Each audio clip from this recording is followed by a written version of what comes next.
Paper. देखिए students, आपका भूगोल का पेपर बहुत ही नज़दीक आ चुका है, तो फटाफट देख लीजिए किस टाइप से क्वेश्चन पेपर हमारे एग्जाम में पूछा जाएगा। लेकिन एक चीज मैं कंफर्म कर देता हूं, आप ये जो पेपर देख रहे हैं, यकीन मानिए 100% पूरे के पूरे क्वेश्चंस यहीं से देखने को मिलेंगे। अगर आपने मिस किया तो आपको कहीं ना कहीं लॉस होने वाला है। बाकी तो आप समझदार हैं कि हमें वीडियोस देखना है या नहीं देखना है। वैसे मैं उम्मीद करता हूं आप वीडियोस को पूरा देखेंगे और एग्जाम में अच्छे नंबर लेकर के आएंगे। मैं चाहता हूं कि जो जो बच्चा एएसके क्लासेस का वीडियो देखता है वो गेम चेंजर बने। गेम चेंजर का मतलब ये है कि अपने कॉलेज स्तर पर, स्कूल स्तर पर हमेशा टॉप करे। चलिए आगे चलते हैं, हम देख लेते हैं। 70 नंबर का आपका पेपर देखने को मिलेगा और आपको समय 3 घंटे मिलेंगे। बहुत से स्टूडेंट्स के मन में कंफ्यूजन रहता है, मेरे से कई बार लगातार क्वेश्चन रहता है कि सर यहाँ पर समय कितने घंटे का रहेगा, 2.5 घंटे का, 3 घंटे का। तो अगेन मैं कंफर्म कर देता हूँ स्टूडेंट्स, ब्लूप्रिंट के अकॉर्डिंग 3 घंटे के समय देखने को मिलेगा और आपके अर्धवार्षिक परीक्षा जो कि बन रहा है ब्लूप्रिंट के अनुसार, आपको इस वीडियो में मिलेगा रियल क्वेश्चन के साथ साथ उसका रियल सॉल्यूशन। मतलब आप इस वीडियो में क्वेश्चन के साथ साथ इसका संपूर्ण आंसर भी पाएंगे, तो आपको कहीं भी भटकने की जरूरत नहीं है। चलिए आगे देख लेते हैं। सबसे पहले निर्देश, लेकिन जरा रुकिए, आगे बढ़ने से पहले एक चीज मैं आपको कंफर्म कर देता हूं, जिस भी स्टूडेंट को इसका पीडीएफ चाहिए तो पीडीएफ मैं टेलीग्राम में दे दूंगा, जाइए वहां से आसानी से डाउनलोड कर सकते हैं। इसके अलावा आपके मन में कोई भी क्वेरीज हो तो आप मेरे से इंस्टाग्राम में पूछ सकते हैं बेझिझक। दोनों का लिंक वीडियो के डिस्क्रिप्शन बॉक्स में दे दिया गया है। देखिए हमारा पहला नंबर कहता है सभी प्रश्न अनिवार्य है, मतलब जितने भी क्वेश्चन हैं आपको अनिवार्यता सॉल्व करना है। यहीं पर दूसरा नंबर कहता है प्रश्न नंबर 1 से 5 तक बस तुनिष्ठ प्रश्न मिलेंगे और प्रत्येक प्रश्न के लिए 7 अंक आवंटित हैं। आगे देख लेते हैं पॉइंट नंबर थर्ड, 6 से 20 के तक के प्रश्न के लिए आपको अतिरिक्त विकल्प दिए जाएंगे। इसका मतलब यह है स्टूडेंट्स कि आपको एक क्वेश्चन मिलेगा, फिर मिलेगा अथवा फिर मिलेगा अगेन एक क्वेश्चन, मतलब दो में से किसी एक क्वेश्चन को अटेंड करना ही करना है। चलिए आगे चलते हैं, फोर्थ नंबर देख लेते हैं। 6 से 13 तक जो क्वेश्चन रहेगा वो 2 अंक के लिए रहेगा और इसका आंसर आपको लगभग 30 शब्दों में लिखना है। यदि शब्दों को मैं लाइन में कन्वर्ट करूं तो 3 लाइन में आंसर लिख करके कंप्लीट करना है। आगे देख लेते हैं फिफ्थ नंबर, इसमें बोला गया है क्वेश्चन नंबर 14 से 17 तक 3 अंक मिलेंगे और इसका आंसर आपको लगभग 75 शब्दों में, यदि मैं इसी लाइन में कन्वर्ट करूं तो 7 से 8 लाइन में लिख करके खत्म करना है। आगे देख लेते हैं आठवां नंबर। आठवां नंबर ये बोला है कि प्रश्न 18वां नंबर जो रहेगा वो 4 नंबर का मिलेगा और आपको इसका आंसर 120 शब्दों में लिखना है, मतलब एक पेज में लिख करके आंसर को कंप्लीट करना है। आगे देख लेते हैं सातवां नंबर। 19 और 20 नंबर का जो प्रश्न रहेगा उसके लिए आपको 5 अंक मिलेंगे स्टूडेंट्स और इसका आंसर आपको लगभग 150 शब्दों में लिख करके कंप्लीट करना है। यदि मैं इसे पेज में कन्वर्ट करूं तो आपको 1.5 पेज लिखना है। चलिए आगे बढ़ते हैं, हम देख लेते हैं अपने क्वेश्चंस। देखिए यहां पर स्टार्ट होता है क्वेश्चन नंबर फर्स्ट। पहला नंबर कहता है भूगोल अध्ययन से आप क्या समझते हैं। इसका मतलब ये पूछा गया है कि भूगोल आप क्यों पढ़ना चाहते हैं, इसका अध्ययन जरूरी क्यों है। तो इसका आंसर लिखना है आपको अपने भाषा में, ठीक है। चलिए आगे देख लेते हैं सेकंड नंबर।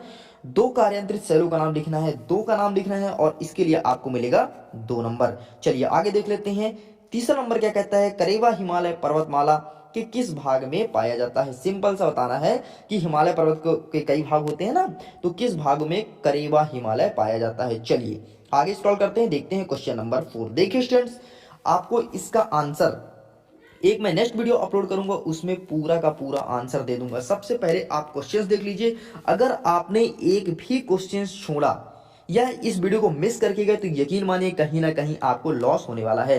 अगर आप नए हैं तो त्रैमासिक परीक्षा में तो देखे ही हैं कि एएसके क्लासेस से जो पढ़े हैं उनको बहुत कुछ हेल्प मिला है। तो ठीक इसी बात को ध्यान रखते हुए मैं अर्धवार्षिक परीक्षा के लिए भी बहुत महत्वपूर्ण क्वेश्चंस और रियल पेपर लेकर के आ गया हूं। देखिए फोर्थ नंबर कहता है भारत में वन्य प्राणी अधिनियम किस वर्ष पास हुआ था। सिंपल सा आपको एक डेट लिख देना है बस, और कुछ भी नहीं लिखना है। चलिए आगे देख लेते हैं फिफ्थ नंबर।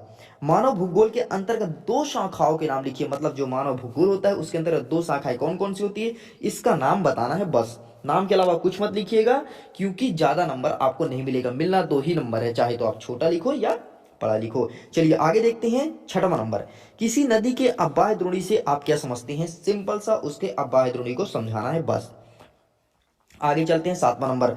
भारत के कौन से क्षेत्र भूकंप के अत्यधिक क्षति जोखिम क्षेत्र में आते हैं? किन्हीं दो के नाम लिखिए। देखिए आपको सिक्योर कर दिया है, दो के ही नाम लिखना है तो केवल दो ही लिखिएगा, ठीक है स्टूडेंट्स, कम भी मत लिखना, नहीं तो कम लिखोगे तो आपको 1 नंबर मिलेंगे, और दो में से दोनों लिखते हो और दोनों सही होते हैं तो इसके लिए आपको 2 नंबर मिलेगा। आगे देख लेते हैं क्वेश्चन नंबर 8। प्राकृतिक आपदा के जैविक वर्गीकरण का कोई 2 उदाहरण दीजिए। आपको दोनों एग्जाम्पल लिख करके कंप्लीट करना है। देखिए एक चीज मैं और आपको कंफर्म कर दूं, ये फेक पेपर नहीं है, एकदम रियल पेपर है, यकीन मानिए। रियल पेपर के कुछ क्वेश्चंस मैं यहाँ पर डाल दिया हूँ सीधे तौर पर उठा करके, और कुछ मैं इंपॉर्टेंट क्वेश्चन डाला हूँ ताकि बोर्ड वाले को पता ना चले कि रियल पेपर वायरल हो रहा है कहीं भी, ठीक है। तो इंपॉर्टेंट क्वेश्चन डाल दिया गया है और जो रियल क्वेश्चन है वो भी डाल दिया गया है। यकीन मानिए इसका एक मैं सेकंड पार्ट लेकर के आऊंगा, उसको भी आप पूरा देख लेना, 100% पूरा पेपर वहीं पर मिलेगा। और ऑब्जेक्टिव के लिए मैं कम्युनिटी में बहुत सारे क्वेश्चन पोस्ट करते रहता हूँ, पूरे के पूरे क्वेश्चंस वहीं से कॉपी पेस्ट होना है। बाकी जैसे जैसे एग्जाम निकट आएगा मैं कुछ चीज और आपके लिए लेकर के आऊंगा, तो प्लीज सब्सक्राइब कर लो ताकि जैसे ही मैं आप लोग की हेल्पिंग के लिए कोई वीडियोस लेके आऊंगा तो सबसे पहले देख लो और एकदम टॉप कर दो गुरु, क्योंकि टॉप ही चाहिए इस बार, गेम चेंज पूरा स्कूल का, ठीक है। चलिए आगे देख लेते हैं। 9 नंबर कहता है काली मृदा के ये काली मृदा में किन तत्वों की कमी पाई जाती है और क्यों, ये बताना है। इसके लिए आपको मिलेगा 3 नंबर। चलिए आगे चलते हैं। 10वां नंबर, बाढ़ आने के प्रमुख कारण की चर्चा करते हुए भारत में इस आपदा से सर्वाधिक प्रभावित किन्हीं 2 क्षेत्रों का नाम लिखना है। मतलब सिंपल सा आपको कारण बताना है कि बाढ़ क्यों आता है, फिर कोई 2 क्षेत्र का उल्लेख कर देना है कि भाई यहाँ यहाँ बाढ़ आता है, और अगर आप ऐसा करने में समर्थ होते हैं तो आपको 3 में से 3 मिलेगा। चलिए देख लेते हैं 11 नंबर, ज्वारीय धारा से आप क्या समझते हैं, इसके लिए मिलेगा 3 नंबर। और ये क्वेश्चन नंबर 12 आपके एग्जाम में पूछा जा रहा है, इस बार अर्धवार्षिक परीक्षा में पूछा जा रहा है। यकीन मानिए बायोम किसे कहते हैं, वन बायोम के उप प्रकारों का नाम लिखिए, और इसके लिए आपको मिलेगा 3 नंबर। देखो भाई गेम चेंजर तो बनना है चाहे कोई भी कीमत में हो, और एएसके पूरा हेल्प कर रहा है कि आप गेम चेंज कर पाओ। चलिए आगे देख लेते हैं 13 नंबर। 13 नंबर हमारा कहता है भारत का देशांतरी विस्तार कितना है, भारत के लोगों पर इस देशांतरी विस्तार का क्या असर पड़ा है, स्पष्ट कीजिए। देखिए स्टूडेंट्स इसका आंसर आप इतना लिखेंगे, सबसे पहले भारत का देशांतरी विस्तार कितना है, इसके लिए मिलेगा आपको 1 नंबर। फिर आप उसका विस्तार करेंगे कि विस्तार होने पर क्या असर पड़ रहा है, इसके लिए मिलेगा 2 नंबर। इस प्रकार से 3 नंबर आपको मिलेंगे। चलिए आगे चलते हैं, स्क्रॉल करते हैं और देखते हैं नेक्स्ट क्वेश्चन। क्वेश्चन नंबर 14, समुद्र जल की लवणता को प्रभावित करने वाले प्रमुख कारकों का वर्णन कीजिए, ठीक है, और उदाहरण सहित आपको बताना है। अगर आप ऐसा करने में समर्थ होते हैं तो यकीन मानिए आपको 4 नंबर मिलेगा, और ये क्वेश्चन यहां से स्टार्ट होते हैं 4 नंबर से, ठीक है।